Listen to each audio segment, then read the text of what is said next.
Now to a story we first brought you in our 6 o'clock hour this morning. Crews were able to knock down a fire in the Miramar area. It broke out about 6 a.m. This was the scene at Electric Unicycle Collective. It's on Carroll Road. It was first reported right about 6 o'clock this morning. You can see some of the debris that they are pulling out of the building there. We're told there were no injuries. Investigators still looking into what caused the fire and trying to determine how much damage ultimately was done this morning.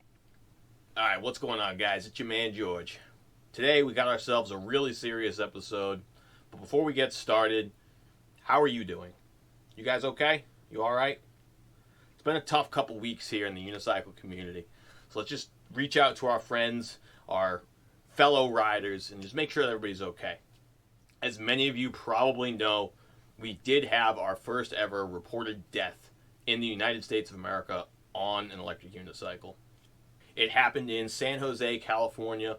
A man was riding down a road and he was hit by a car. Whether he fell off his unicycle into the road or whether the car swerved and hit him, it's unknown exactly the details of the accident. All we know is the man was run over by a car on his electric unicycle ride. Be sure to reach out to your local communities, get in touch with anybody that you might know, and just check around, make sure everybody's okay. You know, it's really, really unfortunate that this has happened. We knew it was basically inevitable, right? Eventually this was going to happen. There were over 800 bicyclist deaths in 2019, so it's just a matter of time as our sport gains in popularity that horrible, tragic incidents like this are going to happen. It's really important that we're all using as much awareness as we possibly can while we're out riding these devices, guys. It is really dangerous to be riding around 2-ton metal death machines all around us at all times. You know, coming into intersections, riding in bike lanes, riding in the road, whatever it may be, you know, you stand to be taking far more damage than you stand to dish out. Just keep that in mind while you're riding, guys. And remember, it's one thing to be right, it's another thing to be dead right. You know, just because you have the right of way, just because a car should have done something, whether it be stopping or not turning or using a blinker, whatever it is, it doesn't mean they're going to. So never take that for granted. You know, personally, I always ride like every single person behind the wheel of a car is deaf, dumb, and drunk. In other news, one of our community members, the Black Cobra, fell on his Monster Pro. He experienced a cutout. There was some kind of a malfunction that happened with his new wheel, and he ended up hitting the ground, really doing some massive damage to his shoulder. He had 6 screws and a couple plates put in. He had to have emergency surgery to repair it. Absolutely devastating injury, especially to somebody so high profile for the community.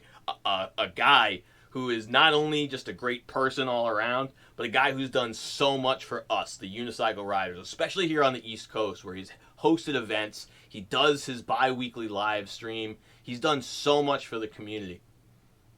So it's really sad to see this happen to him. If you guys didn't see my community posts last week, be sure to check out in the description below. I've got a link in there for a GoFundMe account that they're trying to get together to raise some money for Cobra to try and take some of the financial damages down to help him and his family out. He's got a wife and some kids that he has to support, and apparently he's going to be out of work for a good amount of time. So if you can find it in your heart, you know, every dollar counts, even if it's $1. If you could help out your man, the Black Cobra, it would mean so much to the community. And then just this Saturday morning, there was a fire at the EUCO warehouse. The EUCO Unicycle Collective experienced some kind of a fire. You know, reportedly it was kind of isolated out into the back room where their repair shop is. It wasn't where the wheels were stored. And there is a rumor, and I stress a rumor because we really do not have any official information as to what happened to cause this fire. But the rumor has it that it was a damaged battery pack that was in for repairs that actually caused the incident. The San Diego Tribune is estimating that there was $500,000 in damages, $500,000 in damages. Absolutely devastating. So if you guys have used EUCO in the past, or if you currently have an order with EUCO, you know, be patient, reach out to them, let them know that we're all here to support them. It's horrible to hear that this has happened to one of the bigger distributors in our industry. I mean, to lose a company like EUCO would be a massive blow to the health of our hobby. So let's make sure that doesn't happen. Let's continue to support them. So like I said, this has been a really rough couple of weeks here, guys. So again, just reach out to everybody in your community. Make sure that everybody's okay. You know, understand that this is a hobby that's not 100% safe. There's a lot of things that can go wrong. You know, be it the batteries catching on fire and these giant devices with these giant batteries. The bigger they get, the bigger the problems, right? You know, whether it's falling off of your machine and doing damage to you yourself, or in the absolute worst case scenario, a fatal accident occurs. You know, now is the time to really think about safety when it comes to where you store your machine, how you ride your machine, and really just kind of put in perspective of what it is that you're actually doing. You know, and I don't want to scare anybody. I don't want to fearmonger, because we all love these machines, right? This is like a lifestyle. This is amazing. These have opened up our worlds in a way that no other vehicle or device can. But with great power comes great responsibility. So just keep that in mind on your next ride, guys. Think of what's been going on the past couple of weeks. Really reflect on how we as a community can fix and improve upon these different incidents. I know for me personally, there's been a lot of different things running through my mind. You know, when Cobra went down, one of the first things I thought of was how can it possibly be another control board issue? How are we running into this? How simple could it be to have a redundant system, a backup control board, or just a control board with way beefier components? But I mean, having some kind of redundancy built into the system where if one control board fails, how is there not a secondary control board to click on? How is there not a secondary system to hold you up? How is there not some form of redundant safety built into these machines? I don't think it would add that much cost. I don't think it would add that much weight. You know, it's something that these manufacturers really should start considering and thinking about in the development of future machines. How do we fix machines to make them way more redundant? Think about an airplane, right? If an airplane has an accident, it's a catastrophic event. I mean, you're crashing to the ground and potentially costing people their lives. While it might not be as extreme on a unicycle, a mechanical failure pretty much guarantees a catastrophic accident. You're gonna hit the ground, and you're gonna hit the ground hard in most cases. So airplanes have built systems by which there are redundant mechanisms, multiple sensors, multiple control panels, multiple computers. If something goes wrong, it's able to fix itself on the fly.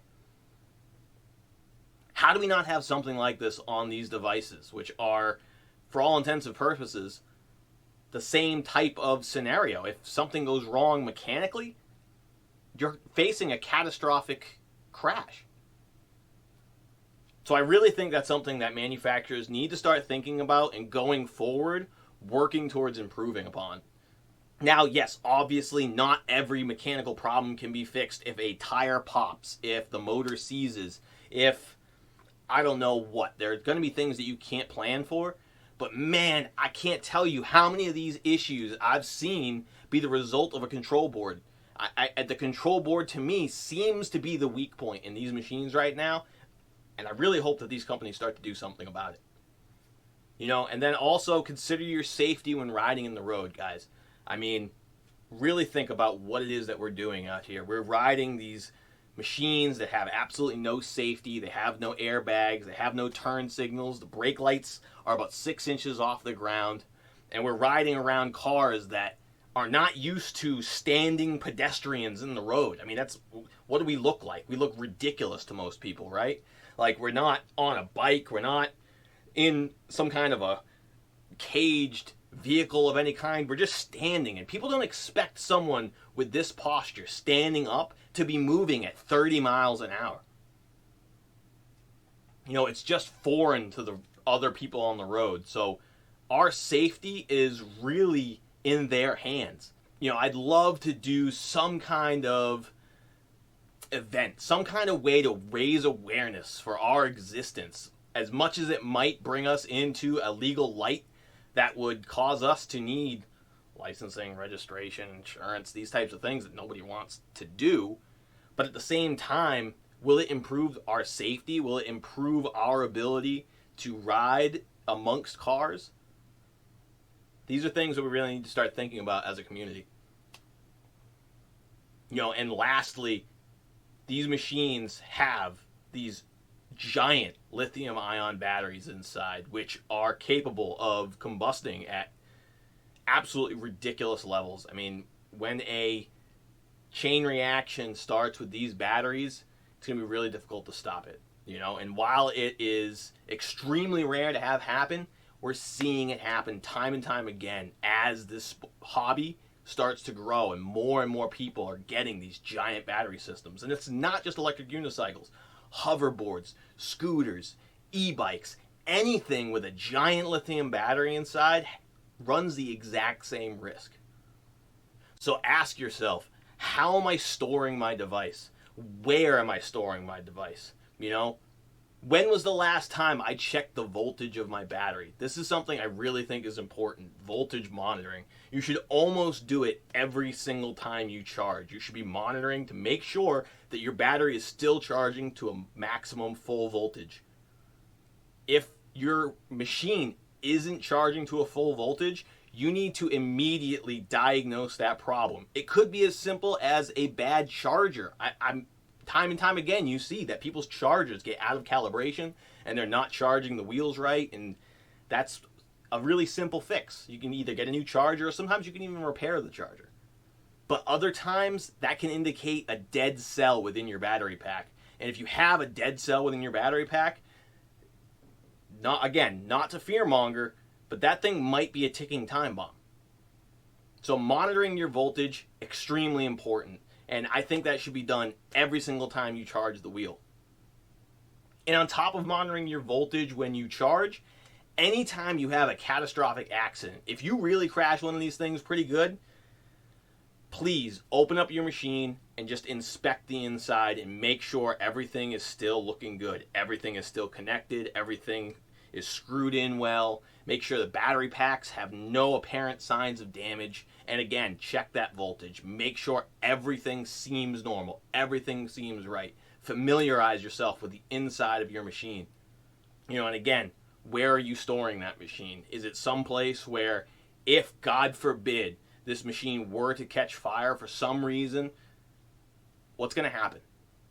All right, guys, I know this has been a really serious episode, and again, I don't want to fearmonger. I don't want to scare anybody, but we really need to step back and just take a look at this hobby and make sure that we're doing things as safe as we possibly can. Anything we do in life is going to come with inherent risks, and it's our job, our responsibility to mitigate those risks to the best of our ability.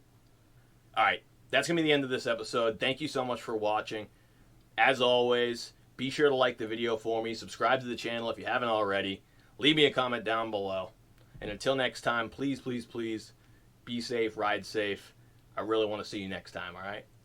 Take it easy.